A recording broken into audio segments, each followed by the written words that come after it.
أحبابي، يقول الرسول صلى الله عليه وسلم في الحديث الشريف: من كان يؤمن بالله واليوم الآخر فليكرم ضيفه. أمر نبوي بإكرام الضيف.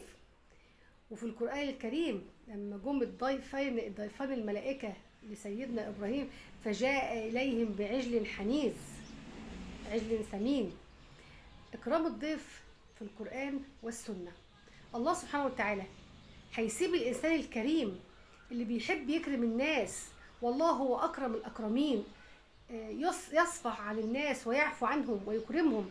الله سبحانه وتعالى هيخلي الإنسان الكريم يحتاج أو يتعذر أو عمره يتزنق في أي حاجة أو يتحوج لحد من البشر؟ أكيد لأ.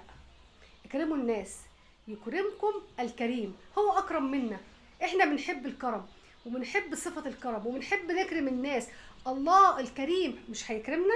الرسول صلى الله عليه وسلم لما ذهب لسيدة كانت بتشتكي من زوجها ان هو بيطعم الناس كثيرا وبيته مفتوح على طول للناس، قال لها انا هاجيلكم فيما معناه الحديث وانظري خلفي.